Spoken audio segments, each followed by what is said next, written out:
দূর থেকে দেখলে মনে হবে যেন সবুজে ঘেরা কোনো এক নয়নাভিরাম চা বাগান, কিন্তু কাছে গেলেই ভুল ভাঙবে সবার। এগুলো চা গাছ নয়, বরং অমূল্য ঔষধি গুণসম্পন্ন বাসক পাতার বাগান। শেরপুরের শ্রীবর্দী উপজেলার সীমান্ত ঘেঁষা গারো পাহাড়ের সীমান্ত সড়কের দুই ধারের উঁচু নিচু টিলায় এখন শোভা পাচ্ছে এমন দৃশ্য।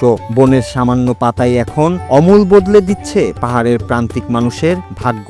বনাঞ্চলেই মিলছে লাখ লাখ টাকার প্রাকৃতিক ঔষধ, আর তাতেই অভাব অনটন দূর হয়ে নতুন এক সম্ভাবনার আলো দেখছেন পাহাড়ের অবহেলিত শত শত পরিবার।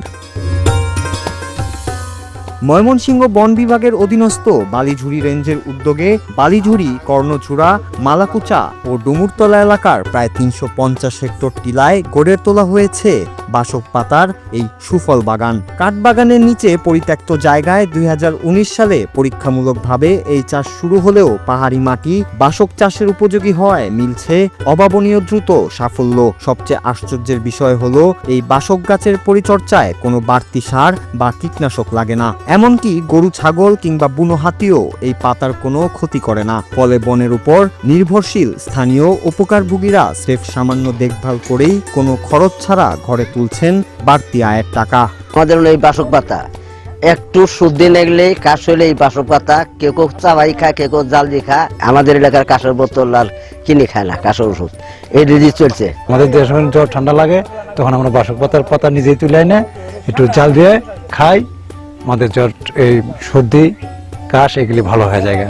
বর্তমানে এই বাসকের যে কাঁচামাল, যে পাতাটি, পাশাপাশি ছোট্ট ডগা যেটি, এই ডগাগুলো আসলে বাসক যে কাশি সিরাপ তৈরি করা হয় এটার জন্য একদম 100% এর মধ্যে কোনো মেডিসিন লাগে না। এটা সম্পূর্ণটাই কাঁচামাল হিসেবে ব্যবহার করা হয়। বছরে ২ দফা এই গাছ থেকে পাতা সংগ্রহ করে শুকিয়ে কেজি দরে বিক্রি করা হয়। এই লাভজনক উদ্যোগে যুক্ত আছেন আকতি দলের ৪৮০ জন উপকারভোগী। গেল বছর মাত্র ১৮০ হেক্টর এলাকার বাসক পাতা দরপত্রের মাধ্যমে ১৬,২০,০০০ টাকায় বিক্রি করা হয়েছে, যা শিগগিরই বিতরণ করা হবে স্থানীয় বাসিন্দাদের মাঝে। দেশের বড় বড় ওষুধ কোম্পানিগুলো কাশির সিরাপ তৈরিতে এই বাসক পাতা ব্যবহার করায় এর চাহিদা সবসময় আকাশচুম্বী। এ বছরও আরো প্রায় ৩.৫ লাখ কেজি শুকনো পাতা সংগ্রহ লক্ষ্যমাত্রা নির্ধারণ করা হয়েছে, যার সুফল সরাসরি পাবেন পাহাড়ি এলাকার এই প্রান্তিক পরিবারগুলো। এই শেরপুর অঞ্চলের মাটিটা হচ্ছে বাসক বাগানের জন্য একটা উপযুক্ত মাটি। তার ফলশ্রুতিতে দেখতেছি যে প্রথমবারের মতো সরকারিভাবে আমরা হচ্ছে যে ১৮০ হেক্টর জায়গায় রোপণকৃত প্রায় ৪,৫,০০০ কেজি বাসক পাতা সরকারি নিলামের মাধ্যমে বিক্রি করেছে, যার মূল্য হচ্ছে ১৬,২০,০০০ টাকা। যে বাসক বিক্রির যে টাকাটা, এই বাগানটার সাথে হচ্ছে যে আমার এখানে সুফলের যে উপকারভোগী যারা আছে তারা হচ্ছে সংশ্লিষ্ট, এবং ভবিষ্যতে এই বাসক বিক্রির সমস্ত টাকাটাই হচ্ছে যে স্থানীয় জনগোষ্ঠী দ্বারা আমাদের সুফল প্রকল্পের আওতায় যে সকল উপকারভোগী আছে তাদের মধ্যে বিতরণ করা হবে। একটা সময় হচ্ছে আমরা এই বাসক পাতাটা দেশের চাহিদা মিটিয়ে বাইরে রপ্তানি করতে সক্ষম হব।